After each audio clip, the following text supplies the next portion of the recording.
I'd like to give you a little bit of guidance about the PMI-RMP exam. Lots of you have been asking about this exam and how to actually register for it and how to sit for the exam. But before you do that, let's take a look at the PMI-RMP page. To earn your PMI-RMP certification, you need to meet the experience and education requirements. When we talk about risk management professional, we're not just talking about project management here and project managers who manage risk. We're talking about people that specialize in risk, that are very heavy on the risk end of the spectrum. So I would advise you to take a look at this handbook and see if you're qualified before you begin applying for the exam. So here are the requirements. If you have a high school diploma and you've got 4,500 hours spent in the area of professional risk management, in addition to that, you need 40 contact hours. If you have a degree, as you can see in this second category here, you only need 3,000 hours spent in specialized risk management. And in addition, 30 contact hours of formal education in the specialized area of project risk management. Now, while I train the PMI-RMP face-to-face in person, what we have online is not a full-blown 30 contact hour course, but if your firm is looking to train people in that, I suggest you contact us. But if you're looking at doing this alone and you want a really solid foundation, for this 40 hours here, I would advise that you go to the Risk Doctors course that I developed with the Risk Doctor. It's here on Vimeo. You need to go to vimeo.com/on-demand/riskd. And that will enable you absorb yourself into this course. Now, you might not be looking to get RMP certified, but you want to know more about detailed, deep professional risk management. This is the course for you. I highly recommend it. So if that's you trying to get PMI-RMP certified, first of all, take a look at the handbook and then review the exam content outline. Now, the cool thing about this course is it was largely based on the content outline that preceded this. So a lot of what you'll find in the content outline here, you will find answers for this right here in this training course that the Risk Doctor and I have prepared. This is a course I would highly advise. You are probably in my estimation of things, going to learn a boatload more than any other course, even the 30-hour courses, because a lot of the 30-hour courses that are out there, to be honest, they're really fillers based on chapter 11 in the PMBOK guide. They do not go as deep. This course is actually based on this risk management professional content outline, the one that preceded this. So there are a few changes, but for the most part, the deep questions about risk, the mind-boggling questions that people have, they are answered in this course, all right? So let's take a look at the content outline just to get a overall idea of what the exam is going to be based on. So first one is risk strategy and planning. It is not covered in this level of detail and arrangement in the PMBOK guide. So when you're studying for this exam, you don't come at it with chapter 11 in the PMBOK guide. You have to read the standard for risk management. That's a totally different standard, okay? Second thing is stakeholder engagement. So this looks at the softer sides and the biases and many things that are not covered in detail in the PMBOK guide. Again, even not covered in the risk management standard to the degree that the Risk Doctor has covered them here. Next, we have risk process facilitation. Again, this is a very soft skills oriented section that you really need to know more about. Risk monitoring and reporting. This goes into a lot of specialized reporting. It is covered in phenomenal detail in this 4.5-hour course, not so much in the PMBOK guide. And last but not least, perform specialized risk analyses. This is specialized. Note the word specialized. So this is not stuff that you're going to find in the PMBOK guide. This goes into rather deep perspectives about specialized risk management, okay? So if you are looking to get RMP certified, again, two things you need to do.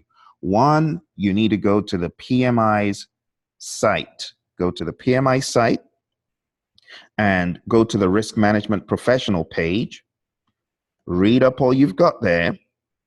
Download the exam handbook. Download the content outline. Read through the handbook first. Make sure you've got enough hours. The PMI will spit out your application. If you don't, if it is not specialized, focused on risk management, your application will get kicked back. Okay. Now, talking about how the exam is broken out, let's take a look at the percentage breakdown right here one more time. You've got roughly 20% of the questions in domain 1, 20% in domain 2, anywhere from 25 to 28 in domain 3, roughly 20 in domain 4, and domain 5, roughly 16%. You add it all up, and that's how you get the total. So it is broken down with a lot of focus on risk process facilitation. And this, like I said, is not covered in a great degree of detail from a pragmatic standpoint. You got to be very pragmatic, hands-on, and tactical when you get into this exam, because the questions will test you on real-world stuff. It's not going to test you on all the theory. It's going to be, you're a risk professional and this happens. What do you do? Or you're doing this particular aspect of project in the area of risk, and how do you support your risk expert, or things such as that. You need to realize that this is not a test for project managers who manage risk. This is a test for risk professionals who work alongside with project and program managers and portfolio managers. So it is a more high-level certification, but when you get it, the payoff is absolutely huge. In my opinion, if you're trying to position yourself as a risk management expert, this is a no-brainer. This is something you should be looking to do. And if you've got the experience already, you don't need to accumulate the experience or the hours. It's definitely one I would recommend. All right, so that's how the exam is broken out. And each domain is covered in detail in the RMP content outline. Definitely one you want to read. And last but not least, we always have questions about how much the exam costs. If you're a PMI member, it costs $335. If you're not a PMI member, it costs $435. In euros, 280 euros. If you're a member, 365 euros if you're not a member. I usually have questions about the duration of the exam. So let's take a look at the duration of the exam. And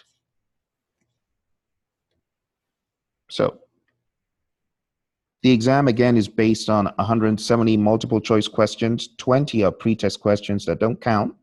You're going to be scored on 150 questions. You've got 3.5 hours. And I would advise that as you get ready for the exam, practice putting breaks in. Breaks help.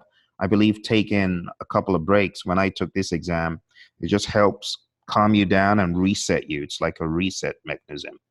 And that's it, my friends. Again, if you're thinking of taking the RMP exam, I cannot overstate how you need to jump on this course. Hook, line, and sinker. It's ridiculous. It's going for $99 a month. This will set you up for firm understanding regarding the RMP exam. If you have any further questions about this, do not hesitate to shoot me a message right here in this video. Before I go, I also want to show you one more time where you need to go to get the risk management, the standard for risk management. So let's find it. I think the right word is actually practice standard. And the latest practice standard was released earlier this year. And it should be somewhere here. Let's find it.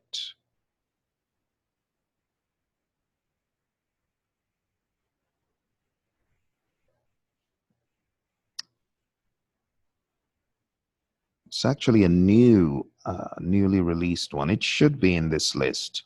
Now, I'm only seeing the outdated one. This is the old one. So seems like the PMI's website needs a facelift because they've since moved away from this one to a more current one, which has been updated.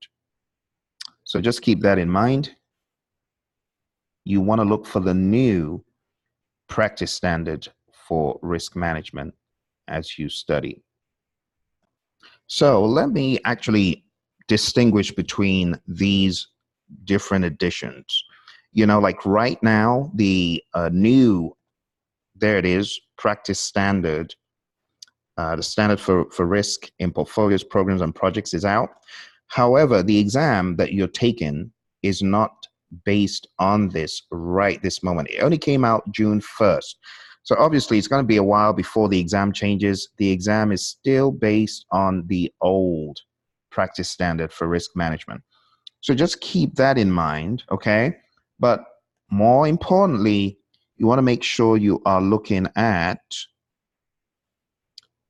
this standard, this content outline, okay? So the content outline that is being referred to for the exam as at October 2019 is still the previous one, okay? The exam is not changing right now. So you actually do want to be looking at this practice standard for risk management, even though there is the standard for risk in portfolios, programs, and projects. That is not what the exam is based on right now, but you do want to keep your ear to the ground, taking a look at the PMI site and understanding when the exam changes, what exactly it is going to be based on. All right, so a few FAQs.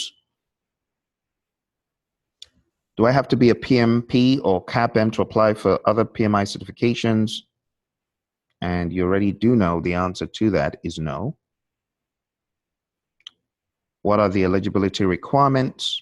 Of course, I've shown you those, so take a look at that if you've got a degree or not, and many other questions. But if you have questions outside of these, definitely be contacting me and I will get back to you with answers. I hope this helps you understand how to pursue the PMI-RMP. I wish you all the best. Bye for now.